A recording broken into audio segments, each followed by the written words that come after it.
Fala, galera! Sejam muito bem-vindos ao podcast O Mania de Cirurgia, o podcast do cirurgiano geral, senhores. Esse aqui é o seu congresso semanal de cirurgia geral com os três mosqueteiros. Eu, Carlos Menegoso, Dr. Adriano Flug e Dr. Diego Careca Adão. E aí, como é que vocês estão, senhores? Nossa, o pessoal tá animado pelo jeito. Cara, olha, toda vez, é impressionante. Fala, Flug, como é que você tá? Eu tô bem animado, estamos continuando a nossa gravação da trilha 2, tá meio caminho andado, mas tá ficando bem legal, sobre revisões temáticas. Boa. Para quem, como eu, não está dentro da cabeça do Flug, ele tá falando da trilha 2 do CBE, nosso curso de cirurgia baseada em evidências. A gente já gravou a trilha 1, o pessoal já assistiu às aulas, já fez, já participou bastante, e a gente prometeu que ia ter a trilha 2 do CBE. A trilha 2 do CBE vai ser sobre revisões sistemáticas e meta-análises em trauma. Então já deu para imaginar que vai ter pancadaria geral na trilha 2. É ou não é, Diegão? Com certeza. O grupo de convidados de metodologista é o mesmo, professora Raquel e professor Rafael. E teremos especialistas. Hoje, inclusive, eu e o Flugão, o Guto não estava, porque ele estava trabalhando. Como eu e o Flug a gente não trabalha, a gente gravou episódio. Hoje a gente convidou o Ricardo Galesso, que foi médico do AG e do Grau por 15 anos. E atualmente ele coordena o APH do Einstein. E ele foi discutir a evidência da revisão 1 da trilha 2, que é usa ou não usa colar cervical em trauma.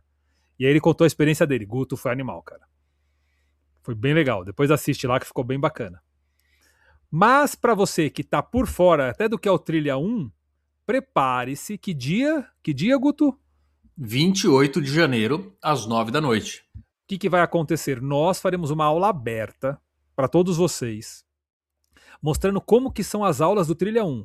Então nós pegamos um ensaio clínico randomizado sobre apendicite aguda complicada com abscesso, que comparou drenar versus operar, e nós ao vivo dissecaremos este artigo à la trilha 1, semelhante ao que foi feito na trilha 1. E vai ser uma aula aberta aí ao vivo para você participar com a gente de uma leitura crítica de um ensaio clínico, como a gente acredita que um ensaio clínico deve ser lido para você não se enganar e não cair nas armadilhas, das entrelinhas desses estudos, viu? Tem várias. Flug adora, Flug fica louco com as discussões. Porque depois ele usa a favor dele, né? Só se as entrelinhas são a favor do que ele pensa. Aí ele Exatamente. usa. Então tu dissecar-lhe-ás um artigo, então, no Como dia é que é? 28 de janeiro, às 9 da noite. Como é que é o verbo aí? Conjuga aí de novo? Mesóclise. Ficou meio esquisito, mas tudo bem. É tipo o seu guideline. Guideline. Gad. Com G, U, E e acento. Guideline. Cara, você é um idiota. Ó, Flugão, fala alguma coisa, Flugão, pelo amor de Deus. Você tá eu o careca louco aqui. Não, bora, eu tô ansioso pro nosso episódio de hoje. Deixa eu falar um negócio legal. Deixa eu contar um negócio legal. Flug, dorme com essa. Hoje, para quem está ouvindo sexta, na verdade foi quarta. Então, na quarta-feira desta semana, dia 14, nós do PS Cirurgia da escola, o R2, nosso R2 da cirurgia geral, fez uma hérnia inguinal bilateral por vídeo por conta de uma hérnia inguinal encarcerada. Flug, dorme com essa, tá bom? Pega essa pra você. Flugão alucinado, tá indo ao delírio aí. O pessoal fica me perseguindo. Mas é que reduziu na indução anestésica, né? Aí virou Não, uma reduziu antes, cirurgia reduziu na sala. Aí é cirurgia letiva, aí tudo vai dar certo. Deu certo, foi muito bom. Os R2 lá ficaram felizes pra caramba, o Dr. Som brilhou, o Léo Del Grande, que tá padronizando a técnica pra gente lá, brilhou também. Eu só refleti o brilho dessa galera. É, porque você tem um refletor, né? Tem, ó. E aqui, ó, quem estiver no YouTube vendo, ó, e reflete bem, viu? Isso aí. Muito bom, senhores. Sua semana, alguma coisa, Guto, não? Cara, nada de novidade aqui. Porque o Flug tá com pressa hoje, você viu? Já acelerou a gente 2 vezes. E só deu 4 minutos de gravação. Só Ele 4. já tá querendo finalizar. Sua semana, alguma coisa? Por aqui, mais do mesmo. Mesmo esquema de sempre. Boa. Agora, tem uma coisa que a gente tem que falar hoje ainda. que vocês não estão falando, mas eu vou falar. Então fala. Na verdade, eu vou deixar ser falado. Vou pedir pro Flugão soltar a vinheta do nosso patrocinador.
Pode? É isso aí, senhores. Estamos de volta para seguir com o nosso muito esperado episódio de hoje. Para quem já leu a descrição, eu tenho certeza que você que está ouvindo já leu. A gente vai repetir a dose, vai fazer um parte 2, como diria o Flug, das brigas. Eu não vou nem falar brigas, né? Como que eu posso falar isso aí, Diegão? Querelas. As querelas que Celeumas. a gente vive, celeumas que a gente vive, Balbúrdias. balbúrdias que acontecem, Sururus. sururus que ocorrem na nossa vida, residência, os perrengues que a gente passa. Então, os possíveis substantivos, advérbios, adjetivos e tudo mais pronomiais que vocês quiserem saber sobre isso. Porém, esse aqui, como eu falei, é parte 2, porque o primeiro episódio que a gente fez sobre isso, o Diegão vai lembrar o número. É 147, não é? Eu avisei qual que era, já esqueceu, né? É 147. 167. 167. 167 é o nosso outro episódio que a gente discutiu 3 e não mais que 3 problemas que ocorrem aí na nossa vida, seja no treinamento, seja na vida cirúrgica mesmo. Hoje a gente vai falar de mais 3. Boa. Separamos 3 tópicos aqui de brigas, contendas e confusões. E a ideia vai ser a mesma, né? Eu vou enunciar a treta, o Flug e o Guto vão discutir nuances, lados, questões relacionadas a essa confusão. E a gente vai tentar dar uma ajuda a você para como, né, resolver a contenda e 2, principalmente evitar o problema. Como evitar escalonar até esse ponto. Beleza? Combinado? Bora. Posso pegar a primeira aqui? Pega. Vou começar logo com uma pancadaria.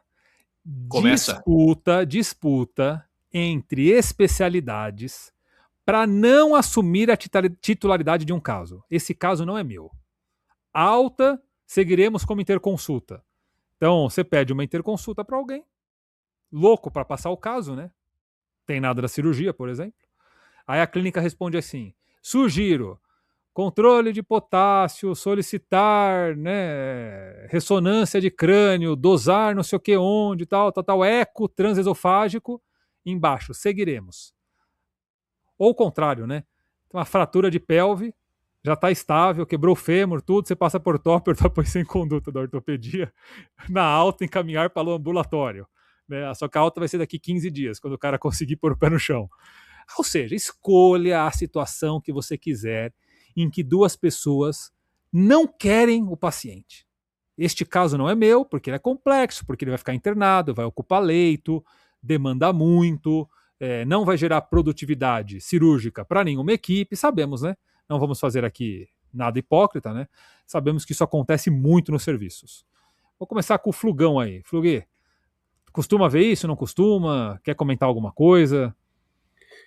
puxa, eu sempre tive dificuldade nesse tipo de resolução de conflito, pois, para falar bem a verdade, grande parte dos médicos são meio mal intencionados por vezes. Mas, antes disso, desenhar 2 cenários. Existe o cenário do SUS, que é esse que nós estamos comentando, que é o mais prevalente, em que esses conflitos são mais, eh, visíveis, pois a maior parte das equipes são muito novas, tanto da clínica quanto da cirurgia.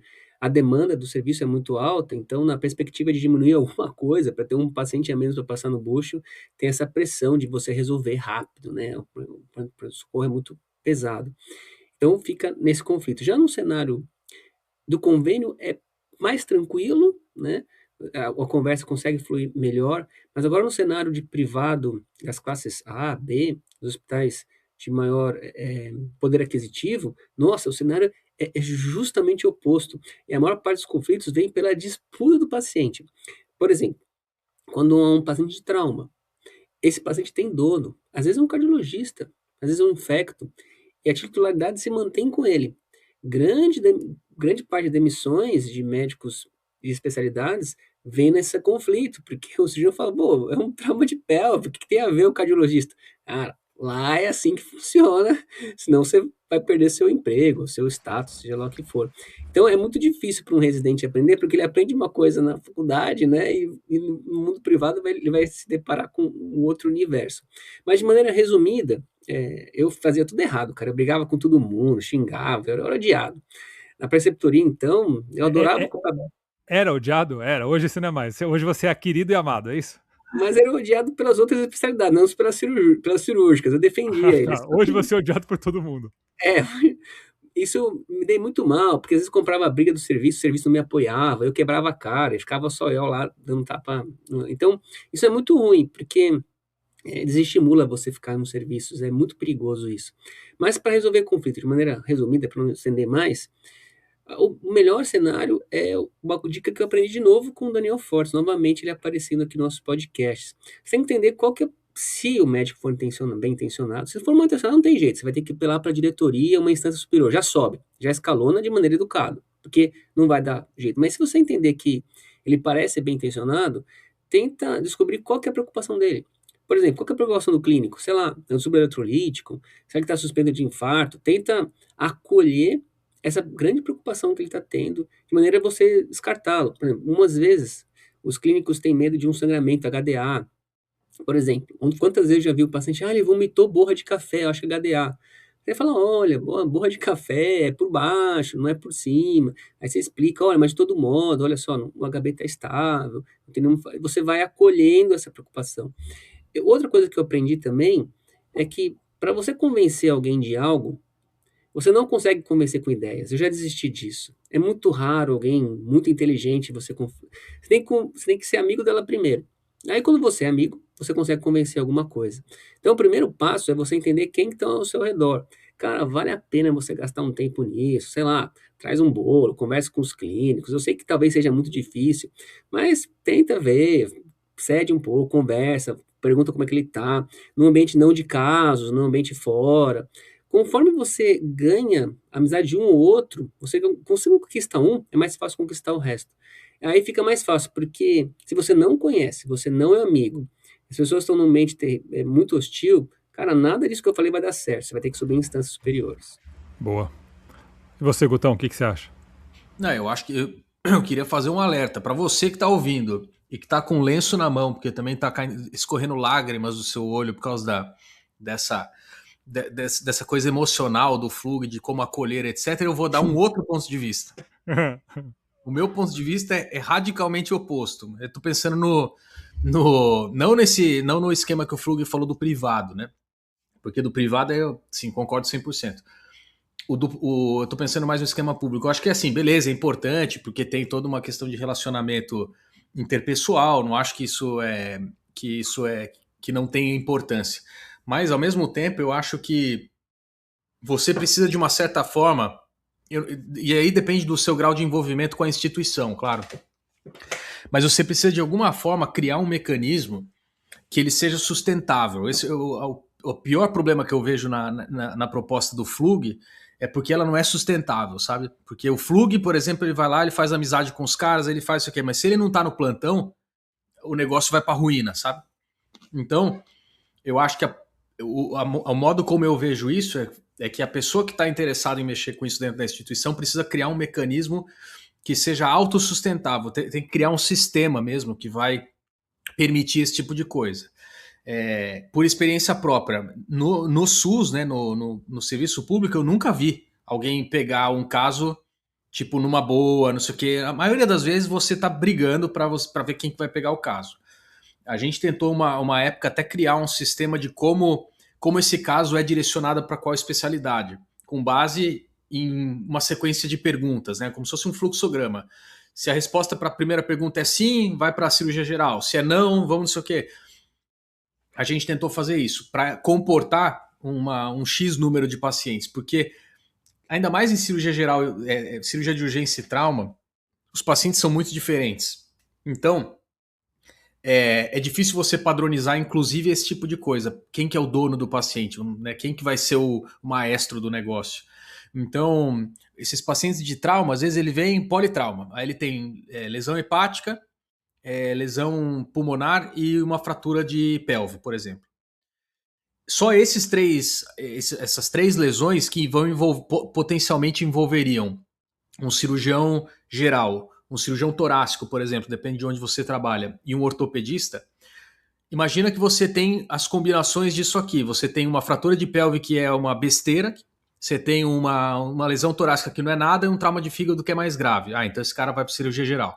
Você tem uma lesão hepática grau 1, uma destruição do arcabouço torácico com pneumotórax, hemotórax, dois drenos do flug lá dentro da cavidade torácica e uma fratura de pelve que não é nada. Esse cara de quem que é? Do tórax. Quando você começa a misturar as coisas, você não sabe mais de quem é quem. E quando você pega os pacientes que são neurotrauma, por exemplo, lesão neurológica com sequela, que vão ficar internados semanas, meses, às vezes, é mais difícil ainda, porque envolve toda uma logística. Então, é muito difícil isso aí. Por isso que o que eu acho que é o mais correto numa situação como essa é você estabelecer um sistema dentro da instituição que te ajude a direcionar esses casos, pelo menos grande parte deles, porque o sistema nunca vai ser perfeito a ponto de englobar todos. Mas se você conseguir englobar 70%, 80% dos casos, vai sobrar 20% para você discutir. E aí eu acho que tem que criar uma espécie de um comitê que vai discutir esses casos e que vai definir para quem que o paciente vai. Nem que isso dure 1 dia, 2 dias às vezes, mas é a maneira mais que eu acho que seja mais certa de fazer, né? Não, ótimo. Eu tenho algumas histórias para comentar aqui, vocês foram falando, eu fui lembrando. A primeira é a relação do público e do privado. Você sabe, Flug, que isso é tão evidente que nós tivemos um problema lá no passado, quando era R3 da Gastro, que se resolveu com uma argumentação nesse sentido. Não sei se o Guto vai lembrar, na escola, lá na década de começo de 2000, quem passava os acessos centrais dos andares era a Gastro. Não sei se você lembra disso. Porque a Gastro meio que fazia às vezes da cirurgia geral. E, cara, imagina, né? Um residente de cirurgia do aparelho digestivo tendo que passar acesso central no hospital inteiro. Cara, não fazia sentido, porque tinha vascular no hospital, né? E eu não aceitei aquilo inicialmente quando eu levei R3, aí eu levei o problema pro meu chefe da Gastro na época, e ele falou assim, jura que é a Gastro que passa? Eu falei, Ele falou assim, eu vou conversar com o chefe da vascular. Porque entre nós residentes não tinha mais conversa, porque a vascular falava assim, eu só vou passar quando a RNI for alterado, tiver trombose no sítio. Eles colocaram uns critérios de acesso difícil, né? Mas eu queria que todos os acessos fossem deles, né? E aí, o chefe da Gastro chegou no chefe da vascular e falou assim, olha, acho que os acessos têm que ser de vocês, todos. Aí o chefe da vascular falou assim, eu não concordo, acho que tem que continuar com vocês. Aí esse meu chefe falou assim, então, a partir de amanhã, naquele hospital privado lá, todos os acessos do hospital passarão a ser meu também. Que ele é da Gastro, não mais seus, porque eles dividiam mesmo as coordenações desse hospital privado. Entendi. Uhum. No dia seguinte, todos os acessos foram para vascular e até hoje continuam com eles. Então, foi numa argumentação dessa, cara. Exatamente o que você falou. Um outro problema que a gente fala. Desculpe te interromper, mas é que eu acho que aí é difícil, porque você vê que não era uma decisão racional, né? Nem um pouco. Na hora que o negócio caiu na coisa racional, o cara pensou, bom, se fora eu faço assim, porque é o cirurgião vascular que faz, não tem por que eu não fazer isso no sistema de público, né? Esse é o raciocínio correto, mas acho que o raciocínio foi assim: se eu não comprar se eu comprar essa briga aqui, eu vou perder dinheiro lá. Esse Sim, foi o mote, né, do negócio, né? sim. Outra confusão que também acontecia muito era na triagem. A gente tem uma triagem na porta que direciona a ficha, né? Clínica, cirurgia, oftalmo, tal. Cara, antes era assim, abria a ficha para uma especialidade, essa pessoa pegava a ficha, sem nem ver o paciente. Ela só lia a queixa, né, que vinha escrita na ficha. Voltava na triagem e falava assim: olha, esse caso não é nosso, ele é da cirurgia. Aí a enfermeira ia lá e mudava, né? Reclassificava e mudava para cirurgia. Aí eu perguntava assim: se a pessoa sabe que é da cirurgia, é porque ela fez uma história, uma hipótese, né? E tem uma conduta. Aí eu pegava e falava assim: você poderia escrever o que você pensou para dizer que é meu, que aí eu assumo. Aí a pessoa fala assim: não, eu não vi o paciente. Mas então como é que você sabe que é meu? Né? Então, aí a gente criou no hospital um sistema que não pode mais retriar. Proibido voltar na triagem. Porque o triagista, cara, ele tá atendendo sei lá quantas dezenas por hora, né? Imagina ele ter que ficar parando para reescrever as coisas. Então a gente proibiu. Então você vai lá, atende, escreve e tal. Resolvemos esse problema. Aí o outro problema era o da passagem entre residentes, né? Então, primeiro que gerava um clima de constrangimento. O R nem queria. Ele falou assim: olha, tô com um caso aqui, e aí eu queria que você visse. Será que você não quer ficar com. Ele não conseguia falar, nós queremos que você assuma a titularidade. Porque ele tinha medo da contra-reação, né? Da pessoa, eu não vou ficar com nada. Isso era entre equipes e muitas vezes era dentro da própria cirurgia. O caso ia para a UTI e o PS não entra na UTI lá na escola, você sabe. A especialidade não queria pegar o caso no andar. Não, não, não é nosso não, fica com vocês aí. E a gente ficava com casos na UTI 3, 4, 5, 10 dias. Né? O PS indo nas UTIs e nas enfermarias, tudo. Aí nós conseguimos fazer algumas reuniões e resolveu, como você falou, Guto, institucional. O diretor técnico determinou, depois de muita conversa, que o PS não fica mais no andar, nada, zero, proibido, e que os casos sim são das especialidades. Então, quando alguém ainda discute, hoje está bem menos, eu falo, ó, o chefão disse, resolve. E dentro do PS, é o que o Flug falou, quando o problema surge, eu falo pro presidente, não discuta, me avisa. Aí eu falo com o chefe da especialidade, né? Geralmente, quando eu vejo, eu falo, não é nosso mesmo. Eu falo, não, isso aqui não tem como, isso aqui é nosso. Mas quando eu percebo que não é, eu falo com o chefe da especialidade. Geralmente são colegas, né? Estamos juntos trabalhando aí há 10 anos. O cara na hora aceita. Na hora. Fala, não, Diego, é meu mesmo, daqui. E o contrário também, né? Às vezes eles me pedem, eu falo, pô, manda pra cá, é meu. O que eu só não acho que pode acontecer, que de vez em quando acontece isso. Você vai pedir pra clínica assumir um caso, aí a clínica fala assim, eu assumo se você pegar esse outro. Cara, não é escambo. Não tem que ser, a conta não tem que fechar zero, não tem que ser uma soma zero, né? Cara, se eu tiver 15 casos e você não tiver nenhum, você vai pegar os 15 e eu não vou pegar nenhum, inferno. Fala, Flog. Quando eu era preceptor, eu fazia o troca sem ver, ó. Pega esse caso que eu pego o seu sem ver. Troca sem ver. Aí rolava. Fala um número de 1 a 12. Eu também não pode. Não é uma troca. Você não, assumir a titularidade não pode ter uma moeda de troca. Eu só assumo se você pegar o meu. Se tiver, tem. Se não tiver, não é para ter, né? Então, cuidado com isso. Então, acho que a recomendação seria isso: institucionalize o problema e nunca brigue por causa de paciente. A coisa mais feia que tem são dois médicos jogando um pro outro um ser humano que não tem nada a ver com isso, cara. Para continuar seu raciocínio, não continue brigando prontuário. Por vezes, alguns médicos ficam inseguros Horrível. e tentando se defender. Eu fiz parte do conselho de ético, aí fica muito estranho, aí pode até se condenar tentando acusar o outro. Não, fala só que você que tá ciente da dificuldade, que você vai se ater ao paciente. Não briga no prontuário, briga em outras instâncias, né, éticas, né? É, sei lá, evento adverso, talvez, por aí vai. É. E uma forma bem simples de tentar resolver esse problema é você perguntar para a pessoa, né? Por que você acha que esse caso tem que ficar conosco? Né? Por que você acha que ele é da titularidade da cirurgia? Qual o procedimento que você está vislumbrando que nós vamos fazer? A própria pessoa se enrola, né? Ela fala, será que vocês não têm que fazer isso? Não, não precisa. E aquilo? Não, não, não tem nada de vocês mesmo. Eu falei, não, não tem nada. Então é nosso mesmo, né? Às vezes quando você faz uma pergunta direcionada, né? Por que você acha que é meu? Ou por que você não acha que é seu? Aí você acaba convencendo a outra pessoa, ela própria se convence, né? Beleza? Muito Mais alguma bom. coisa? Você que estiver ouvindo a gente, comente aí, né? Se teve casos semelhantes. O pessoal tá comentando muito pouco, vocês estão muito quietos aí. Manda mais mensagens aí no nosso chat. Posso para o próximo? Pode. Esse daqui é pesado. A agressão física entre pessoas que deveriam ser civilizadas. Aqui, eu não vou nem falar entre residentes, eu vou falar entre staff e residente. Então, vamos falar da cirurgia, né? Que acho que é mais nossa praia, né? Não sei se na clínica, outros lugares isso acontece. Mas nas especialidades cirúrgicas, e a gente sabe que em algumas especialidades,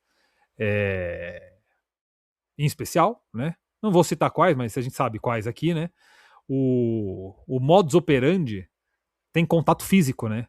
Existe uma certa cultura, hoje bem menos, graças a Deus, mas existe um negócio que as pessoas poderiam, sei lá, dar um soco no outro, no peito, no intraoperatório, bate na mão, taca uma pinça.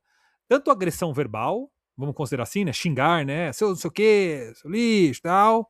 Até algumas ofensas de conteúdo bem pesados, assim. Passando por agressão física não direta, taca uma pinça, faz um gesto grosseiro, até o contato físico literal, né?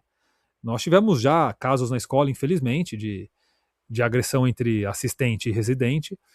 E aí eu queria saber de vocês se vocês já viveram isso. E quando acontecer e tiver alguém vendo, você tá vendo, né? O que fazer? Ou se um residente chegar para vocês e contar, né? Ó, aconteceu isso. Fala aí, Gutão, o que você acha que. Caminhos possíveis aí para resolver e depois para evitar? Cara, é muito difícil isso, né? É. Eu acho que a decisão do que você vai fazer, como evitar e tal, eu acho que primeiro passa por uma compreensão do que motiva o ocorrido, né? Eu acho que o principal problema que a gente enfrenta, porque pensa o seguinte, né? Só para contextualizar, talvez 50 anos atrás, quando fazia residência de cirurgia, Quando o eu Fluger. tenho certeza, quando o Fluger R1 lá em 1953, quando o quando tinha, eu tenho certeza que isso acontecia. Tenho certeza absoluta que esse tipo de agressão física, ou agressão verbal ou até física acontecia. A questão é que isso não era notícia, né? Porque isso não era uma coisa. A pessoa que era agredida, ela tinha. A cultura era uma coisa meio semelhante ali, então, de uma certa maneira, aquilo era visto como uma coisa normal. O que acontece é que, com o passar do tempo, existe esse conflito de gerações, uma geração que foi treinada num ambiente muito diferente do que é o atual, e a geração mais nova que está chegando agora que não admite esse tipo de coisa. Então, isso não é normal, não é considerado normal mais. Então, a gente vai enfrentar isso, porque eu acho que a gente está exatamente num ponto de transição. Naquela época lá atrás, todo mundo achava que era isso. Agora a gente tem o conflito das gerações. Eu imagino que daqui a algum tempo, daqui a alguns anos, isso se normalize agora para o outro lado, né? E depende de quando que vai chegar esse equilíbrio. Mas o que eu penso é que a situação justamente é difícil você tentar resolver ou saber como resolver, justamente porque existe esse conflito grande. Se você for tentar levar isso para a direção, por exemplo, vou falar com o chefe da residência, por exemplo. É possível que o chefe da residência tenha sido treinado da mesma maneira que o agressor. E aí ele vai achar que você não está afim de fazer o negócio. Você é um cara que não aguenta o tranco. Então ele vai deixar quieto, não vai fazer nada com isso, né? Você pode falar com o chefe de residência que na verdade é mais novo que o agressor, por exemplo. Você vai cair nas graças dele, ele vai entender, etc. Então é difícil. E na minha opinião, isso é bem difícil. Depende muito do cenário que você tá.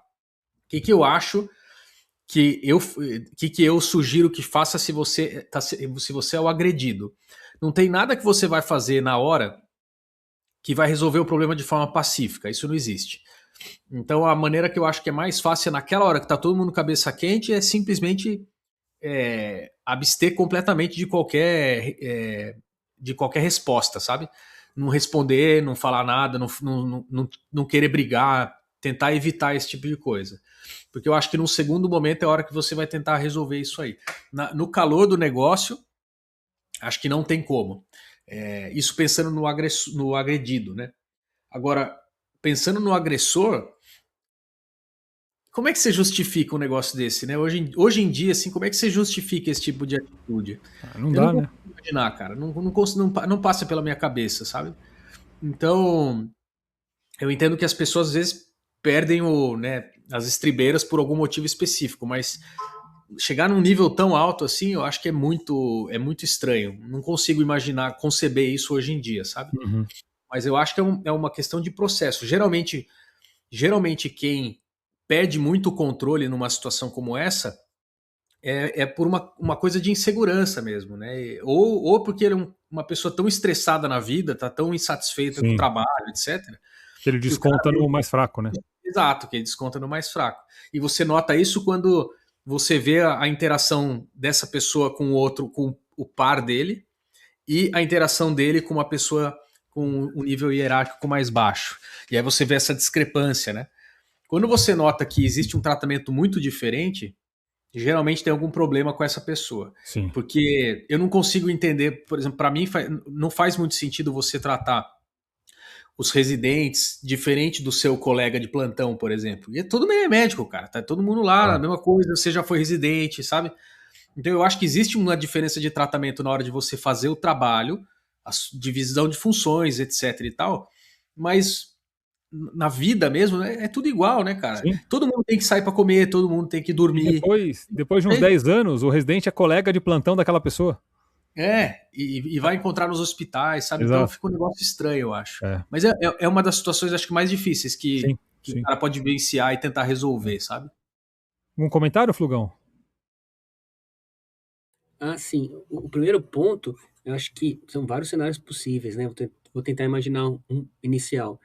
No contato físico, enquanto a briga tá rolando, pelo amor de Deus, se eu ver alguém filmando, eu coloco ele como culpado também. Cara, eu odeio esse tipo de omissão. Então, na briga, tem que separar. Esse é o primeiro ponto. Não tem que filmar porcaria nenhuma. Se filmar, vou enquadrar em tudo que eu puder. Acho que eu me irrita mais quem tá brigando. O segundo, você vai ter que avaliar os antecedentes. Se houver algum, seja ele qual for, nem que seja uma impressão sua subjetiva, eu estou falando como coordenador, né, como chefe, alguma coisa assim, como deve ser o julgamento? Essa é a personagem desse cenário. Se você for agressivo, tem que demitir, não tem realocação, isso vai se repetir outras vezes, é um inadequado. A partir do pressuposto que um médico tem que ter todo um conhecimento, não só de literatura, né, de saber lidar com opiniões diferentes, condutas, tratamentos, cirurgias, se ele chega a esse ponto, ele não tem capacidade para jogar nenhum artigo que quer, né? A gente brinca e briga aqui no podcast, mas é porque eu tenho liberdade entre meus amigos a falar isso. Não faria nunca isso com quem eu não conhecesse, né? Por isso que fica tão quente. Mas se tem essa briga, tem que demitir. Não tem conversa. É corpo de delito, sobe todas as instâncias e pede a cabeça. Não tem negociação com conflito físico. Agora, eu entendo que há uns conflitos geracionais, mas tem que ter um meio de campo entre isso tudo. Mas esse tipo de violência, cara, não dá para condescender. É. Eu penso muito parecido com você, Flugão. Eu acho que. Vamos tentar separar as etapas também. Eu acho que no momento quente, reagir não é uma opção. Aí o problema escalona e vira uma confusão, até mesmo porque deve ter paciente no meio, né? Se é no intraop tem um paciente sendo operado, se é na sala de emergência tem gente vendo. Então, eu acho que tem que ser uma postura bem é, ativa, do tipo assim: olha, o que acabou de acontecer aqui eu não vou aceitar. Imagina que eu fui agredido, né? Olha, isso que você fez é inaceitável. Você, por favor, não faça mais isso. Se você puder sair de perto, se afaste. Agora, se for um auxiliar, alguém muito importante, engula na hora, mantenha calma, porque aquele paciente, se não tiver ninguém para se substituir, né? Para você sair daquele momento, né?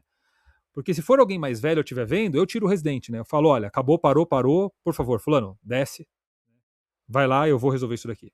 Né? Primeira coisa é afastar o agressor do agredido, né? Tirar o contato imediato.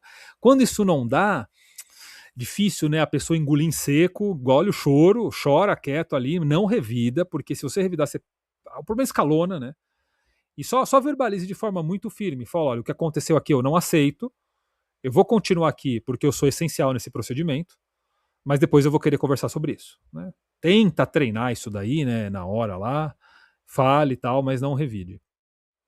Eu faria um boletim de ocorrência, como você falou, né, Flug? Tem que fazer um boletim de ocorrência.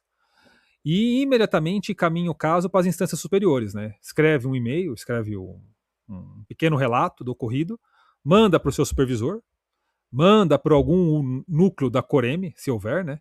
Que avalia. Geralmente as Coremes têm um núcleo chamado CAAR, né? Que é Comissão de Averiguação de Residência, de Residentes. E se for num hospital que não tenha Coreme nada, manda para o comitê de ética do hospital, né? Relata tudo. O comitê de ética é um braço do CRM, ele tem força para avaliar isso. E aí eu concordo com o Flug. A gente espera que aconteça demissão. Infelizmente, nem sempre acontece, né, Flug? Existe uma reunião de conciliação lá, toma uma advertência aqui e ali, e fica por isso mesmo. Mas recidiva. Pode esperar que dali a alguns meses vai recidivar, né? Porque é perfil, né? E essa pessoa não pode ter contato com o residente, esse agressor ele não pode ficar próximo. Não pode, o hospital tem que tirar ele de contato, né? Existe a questão também dos processos, né? Por dano moral, por dano físico, aí você pode recorrer na justiça. Mas eu acho que o programa de residência, o supervisor tem que disparar as mensagens para as instâncias superiores. O agredido tem que fazer boletim de ocorrência, tem que comunicar, não pode ficar quieto, não tenha medo de represália, né? Ah, mas será que não vão me boicotar? Será que não vão me retaliar? Não tenha medo disso. Pode falar, isso daí não é para ser aceito mesmo. Se te retaliarem, você denuncia a retaliação. Aí você vai subindo, além de eu ter sido agredido, estão me boicotando porque eu denunciei o agressor. Você não pode aceitar mesmo, é inaceitável, inegociável isso. Situação chata, né? Difícil, né? Então acho que é isso, né? E para prevenir, se você perceber que tem alguém que é problemático, não deixe em contato com o residente, tira. Se for supervisor, preceptor, aquele fulano é famoso por gritar, tacar pinça. Cara, é questão de tempo de ser com um dos nossos, né? Tira de perto. Pede para não rodar no mesmo estágio. É a melhor coisa, né? Perfeito. Perfeito? Mais alguma coisa, Flugão, desse caso aí? Não. Guto, algum comentário extra? Posso ir para Não, o último? Fala aí. acho que é isso aí. Curiosidade, alguém já bateu em vocês? Pinça, soco no peito? Eu já tomei soco no peito, soco no braço e cabeçada, cara. Eu tomei cabeçada, eu acho que foi uma cabeçada no ombro, assim, tipo meio de lado, sabe? Tá. Já levei algumas. Pinçada nunca. Você já levou, Flug, não? Não, quase foi. Não era ambiente cirúrgico. Todo esse cenário vocês estão falando do ambiente intraoperatório, certo? Foi um exemplo, né? Foi um exemplo intraoperatório, mas pode ser fora também. Não, teve quase briga corporal em reunião, né, quando era residente, com um assistente super problemático que já fez isso com mais de 3 ou 4, inclusive mais velhos do que eu. Cara, foi por pouco, por pouquíssimo. Ele tem Caramba. diagnóstico, tem CID. Tem CID? Geralmente tem, né, cara? Tem. Geralmente tem. Vocês Na época que estão achando que vocês não têm? Eu não. Eu tenho CID de obesidade, CID de toque. CID psiquiátrico não, com F não. Nossa, isso é FF, é alguma coisa. Ó, vou pro próximo aqui, tá? Ah, isso é bom, hein? Residente e enfermagem em conflito. O residente pede uma coisa, a enfermagem não faz. Aí ele vai lá, insiste, a enfermagem responde passiva-agressiva. Aí o residente fala, isso não é função minha. Levar esse paciente para tomo não é minha atribuição. A enfermagem fala assim, pois eu estou em minoria hoje, alguém faltou e eu não vou levar, só vou a hora que eu puder. Ah, você poderia pegar no seu... Não posso. E aí começa aquela confusão que residente e enfermagem não se dão mais bem. E aí um começa a boicotar o outro. Então a enfermeira acorda o residente diversas vezes à noite, né? Tem essa lenda, né? Que para prescrever não sei o quê, para reclamar de não sei o quê, para etc, etc. Não leva os pacientes para os exames, não faz o que precisa ser feito na hora, não pega acesso, não colhe sangue, fala que tudo aquilo é função do residente, isso é função sua, joga pro coitado do residente, e aí fica aquele clima péssimo. Geralmente é um perfil específico de profissional, que é assim, né? A gente já sabe que é aquele profissional que dá problema. A maioria das vezes ele dá problema com outro tipo específico de residente, todos nós sabemos como que é o perfil também. Do mesmo jeito que esse profissional de enfermagem trata muito bem um tipo de residente, trata muito mal o outro, né? Eu não vou entrar em detalhes aqui pra gente não arrumar confusão e não ser cancelado, mas todo mundo aqui sabe o que eu tô falando. E aí fica aquele clima péssimo, nada acontece. E aí, Flug, Como que você resolve esta confusão? Cara, isso é um dos assuntos mais delicados e difíceis. Eu não sei se eu tenho uma resposta, talvez eu vou compartilhar só a minha experiência. Já vi inúmeros chamados, né, da equipe de enfermagem com residentes da equipe por diversos tipos de reclamações, exatamente por briga de perfis, né. Como você falou, um constrangedor é que, por vezes eu não percebo a equipe da enfermagem falando isso na hora do acontecimento. Ela guarda, faz comunicados, esses comunicados vão para a diretoria, sempre subindo o tom, né, em termos formais. Eu acho Enfermagem isso sobe curioso, muito, cara, faz muita ocorrência sobe de muito rápido. evento. Sobe Muito. muito rápido tudo, né. O certo só que se você cai nessa, fica uma briga de cartinhas, né, insustentável. Eu acho que quando você percebe isso, o mais certo, como o Guto já cantou, é chegar para os coordenadores, chegar para o coordenador da enfermagem e falar: "Ó, tá acontecendo isso, como é que vai ser? Vai ser briga de cartinha, não vai ser o quê? Qual que é a pegada?". Só que aí você tem que ter uma equipe muito coesa, o residente, com o preceptor, com o supervisor do serviço, para conseguir fazer essa janela do outro lado também. Senão, o que eu vejo é que o lado da residência fica muito vulnerável. A maior parte, a gente sabe, os residentes ficam muito expostos, o professor não vai comprar essa briga muito sobre isso. Ah, esse é problema seu, você tem que se resolver criar essa skill aí de relação com os outros profissionais. E eles acabam ficando muito expostos, cara, muito expostos. E por vezes você vê residentes com muita atitude, querendo ajudar e travando nisso, e aí o cara, ele apaga a luzinha dele, porque ele vê que não está sendo protegido. Isso não pode acontecer. Gutão, acho que isso acontece muito em sala de emergência, né, onde a troca, geralmente a enfermagem é fixa e o residente troca muito rápido. Aí chega um residente novo que ele é um pouco mais, não vou dizer agressivo, mas talvez um pouco mais assertivo ou comunica um pouco mais firme e não faz aquele briefing inicial, né? Tudo bem, pessoal, meu nome é tal, tô chegando hoje, tudo. Soa um pouco como, para a enfermagem, talvez arrogante ou chefinho, não sei. Eu já ouvi eles usando muito esse termo. Ó, fulano chegou ontem, acha que é chefe, né? E também eu vejo o contrário, Guto. Quando o pessoal da medicina de emergência da escola lá, eles têm um relacionamento tão bom com a enfermagem, cara. Eles perguntam, participam ativo, dão conduta com a gente, mas eles criaram esse ambiente, né? E em centro cirúrgico, às vezes acontece a mesma coisa, né? Quando a gente vê o cirurgião brigando com ou a enfermeira porque não liberou a sala, alguma coisa, e de novo, são dois perfis que brigam geralmente, específicos, né? Não é qualquer enfermagem, qualquer cirurgia, né? Qualquer cirurgião, né? É um perfil específico de enfermeiro com um perfil específico de cirurgião e troca farpa, fica aquele clima de ironia, arrogância. Quer ver quando começa a arrogância? Chama o outro de meu anjo, né? Meu anjo. Cara, a hora que chamou de meu anjo, filho, acabou qualquer tipo de possibilidade de diálogo, né? Ou minha querida, qualquer coisa, cara, já era, cara. Como é que você vê isso, Guto? No centro cirúrgico, talvez, que é um ambiente que a gente participa muito, né? Eu acho que, independente do lugar que você tá, os princípios são os mesmos. Eu vejo isso de duas formas. Tem essa coisa pessoal, né? Tudo que a gente está discutindo aqui tem um lado pessoal, emocional, social, vamos dizer assim, e um outro lado que é estrutural, institucional. O lado social, emocional que vocês estavam falando, acontece comigo, por exemplo, porque eu sou meio tímido. Então, quando eu chego num ambiente novo, eu preciso me forçar a me apresentar. Aconteceu, por exemplo, quando eu vim para cá, aconteceu essa situação. Não vou dizer, não tive nenhum problema assim de briga, nada disso, mas Para quem não tá dentro da sua cabeça, o que é quando você foi para cá? quando eu vim aqui pro Fellow, né? Tá. Eu percebo que, assim, tipo, às vezes que eu faço isso, às vezes que eu chego e falo: "Ô, pessoal, tudo bem? Meu nome é Carlos, eu vou começar aqui a fazer tal coisa, vou ficar por aqui um mês, não sei o quê". É diferente de quando eu não faço. E às vezes eu não faço isso por timidez, assim, chego meio no lugar, não conheço ninguém, fico meio assim. E às vezes a cabeça tá tão cheia que você nem se toca, que você tá num lugar que você precisa se relacionar com as pessoas. Então, essa é uma primeira coisa, de você ter esse tipo de relacionamento pelo simples fato de você ser um ser humano. E aqui todo mundo está esperando que seja um ser humano normal, né? Que não seja que nem nós três. Mas todo mundo espera que você vai se relacionar com as pessoas que você está trabalhando, independente se vai ficar muito tempo ou pouco tempo. São coisas essenciais, você se apresentar, falar seu nome, etc.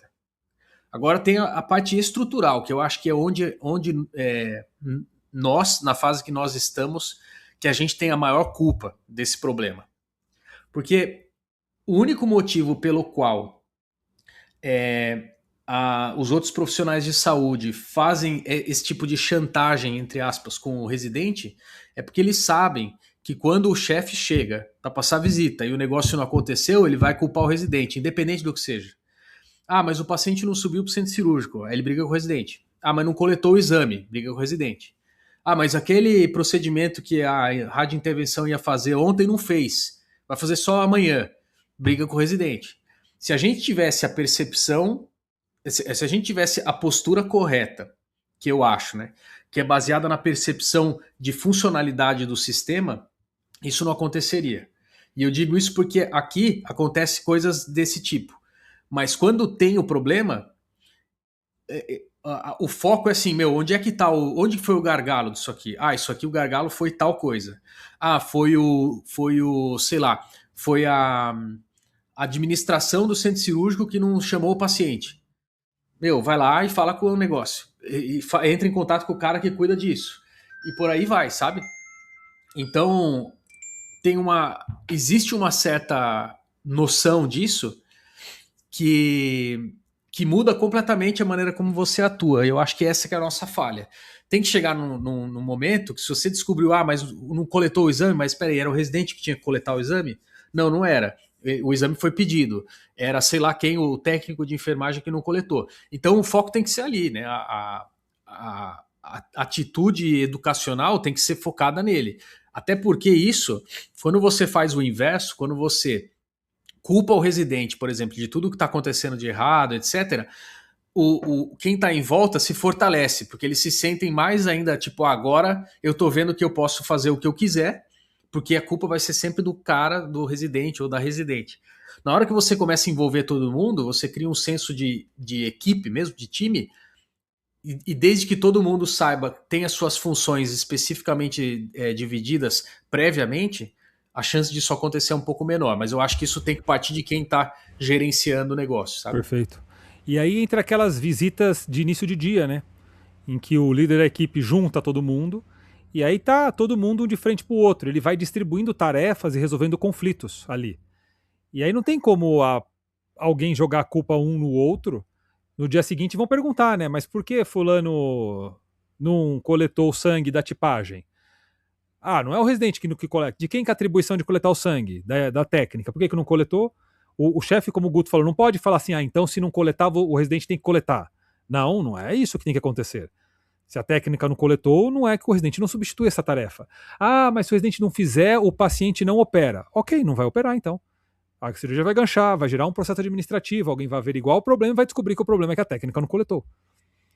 Pois esse é o tipo de coisa que eu pensei, mas então eu vou empurrar a maca, porque se eu não empurrar a maca, o paciente não chega no horário. Não é para chegar, porque se a cirurgia só vai começar porque o residente chegou às 4 da manhã para empurrar a maca, porque o sistema está errado, não tem, alguma coisa não está funcionando. Sim. E se o cara faz isso, ele continua fazendo, o sistema não percebe o problema, porque na visão mais global a coisa está funcionando.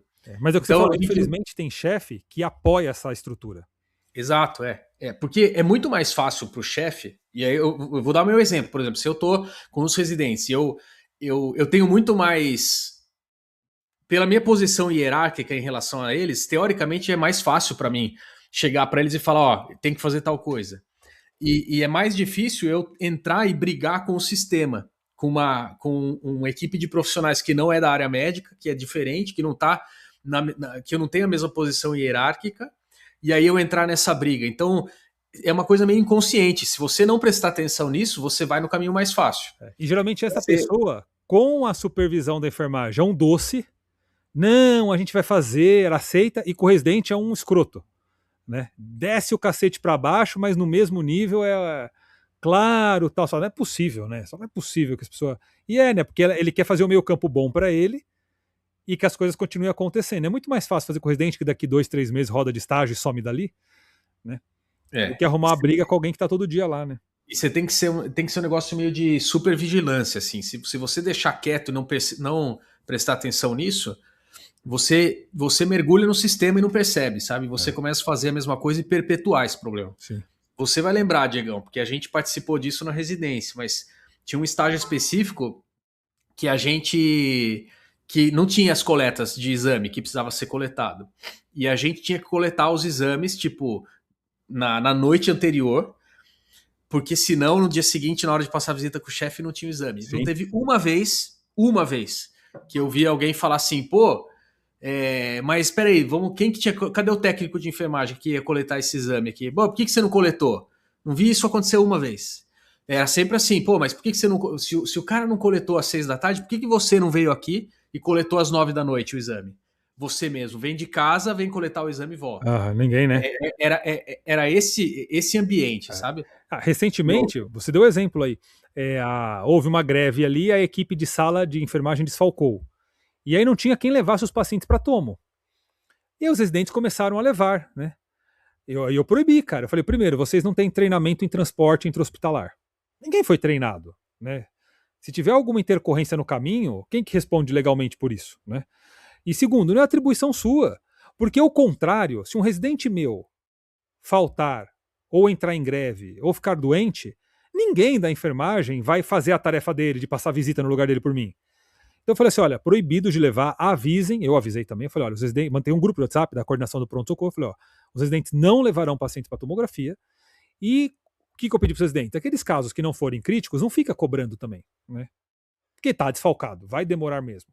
E quando tiver um caso que é tempo dependente, sinalizem, falam, ó, este caso aqui é prioridade, por favor, precisa ser transportado logo. Cara, não foi transportado, abre uma notificação. Comunica o chefe da equipe, me avise que eu vou avisar a supervisão. Acredita que não teve nenhum atraso crítico? Porque o que aconteceu? Eles deixaram para depois os casos leves e focaram nos casos graves. O problema é que elas estavam levando na ordem da solicitação. Até um pouco de propósito, né? Para forçar o sistema. Mas aí é o que você falou, né? Precisa ter estrutura, precisa ter um chefe, precisa ter alguém por trás de tudo isso, né?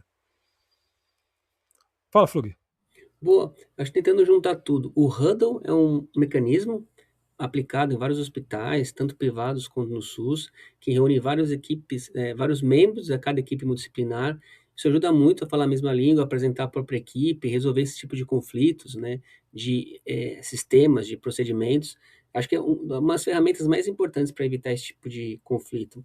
O outro, talvez válido, nas trocas de estágios, um membro fixo, um preceptor, um assistente, apresentasse essa nova equipe, a equipe fixa multidisciplinar, né, de enfermagem, fisioterapeuta, apresentar a cada um a quem as atribuições necessárias. Eu acho que um debriefing bem rápido, assim, para apresentar, justamente para pegar uma pessoa que tímida, que não quer se apresentar, e falar, ó, esse vai ser não, meio para o mês, vai fazer isso aqui umas 12 vezes por ano, né? Em relação às cartinhas, isso me incomoda muito, eu fico muito incomodado com esse tipo desse padrão comportamental. Eu acho que como um coordenador, eu acho que a cartinha deveria ter confrontação, teria que fazer vis-a-vis. Eu acho que quando a pessoa, é que nem no carro, todo mundo é valente no carro, mas fora dele, é aquela coisa do Mickey Mouse, né? Quando entra no carro, o cara fica um demônio, quando sai, fica normal. Então, eu acho que tem que ter confrontação vis-a-vis. Eu acho que isso tem que se resolver, claro, de um modo educado, né? Eu acho que isso é importante, mas coisa de cartinha é ridículo, né? Depois que você tiver 18 anos, não dá mais para fazer isso. E por fim, um contraponto, né? Eu convivo com muitas enfermeiras de centro cirúrgico, cara, tem uns médicos que não têm a mínima formação cultural, isso não quer dizer financeiro. São muito mal educados, tangendo o racismo às vezes, em algumas situações, e por questões financeiras isso não evolui, ou por questões de cargos, aí não dá, né? Também a gente tem que ter um contraponto que tem uns médicos que, pelo amor de Deus, né? Eu vejo muito isso, eu já falei isso diversas vezes. Tem uma formação técnica, profissional, mas eu sinto falta de uma formação cultural, de saber se comportar, de ser educado minimamente, sabe? De expressar suas ideias. Pelo amor de Deus, né? Tem gente que não consegue nem ler um livro básico aí, que não seja Não médico. sei se o Guto vai lembrar, acho que no nosso R1, Guto, teve uma situação de uma especialidade cirúrgica que o chefe estava em campo. O, o apelido do chefe já era o nome de um animal, pra vocês terem uma ideia, né? É, e não era da cirurgia geral, era uma outra especialidade que a gente rodava. E aí precisava de um material de alto custo no intra-op. E para a circulante da sala pegar esse material, ela precisava de um pedido carimbado. Não sei se você vai lembrar disso. Aí a auxiliar fala assim, doutor fulano, precisa do carimbo. Aí ele fala assim, você não tá vendo que eu tô em campo? Já dá a primeira patada, né? Aí ela vai lá e fala assim, olha, eu voltei, mas sem o carimbo eles não autorizam. Aí ele fala assim, é pra pegar agora, eu tô em campo, tem que falar que não sei o quê. E ela ficou naquele meio, sabe, aquele saia justa, né? Aí ela fez assim, mas se não carimbar não tem como eu pegar. Ele pegou o carimbo dele com a mão suja e deu na testa dela. Você lembra disso? Que ele carimbou a testa dela? Você quer meu Não carimbo? Então lembro. toma aqui meu carimbo. Cara, Meu isso deu uma Deus. azedada. Uma Meu azedada. Rolou Deus. processo administrativo. A menina ficou super triste, chorou. É o que o Flug falou, né? Existe outro Tá lado, né? louco. Existe o profissional médico que é extremamente escroto, né? A pessoa não tem nem cultura, é um godo, um visigodo. E volta naquele tópico da agressão física, né? E esse aí juntou tudo, né? Não, e eu acho é que assim, a gente tá pontuando experiências diversas, mas para quem tá ouvindo a gente, né? Todo mundo sabe que existem todo tipo de profissional em todo tipo de Exato. profissão, né?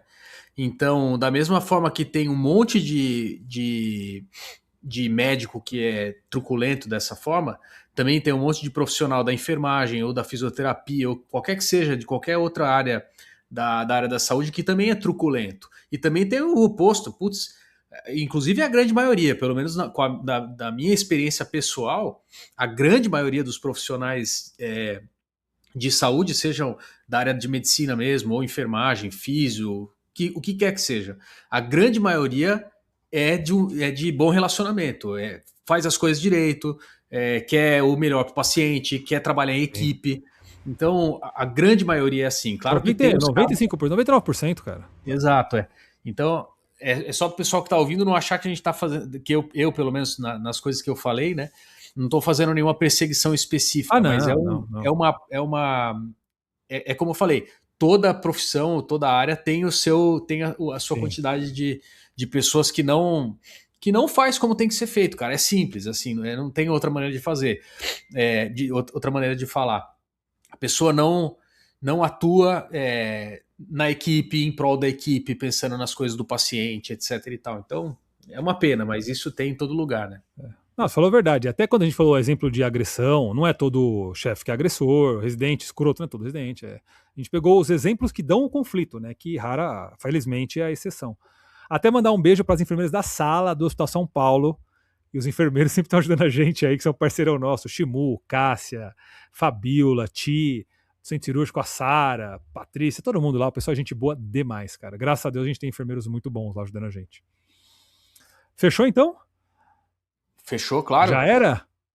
Então é isso, 3 conflitos. Se você quiser mais conflitos, comente.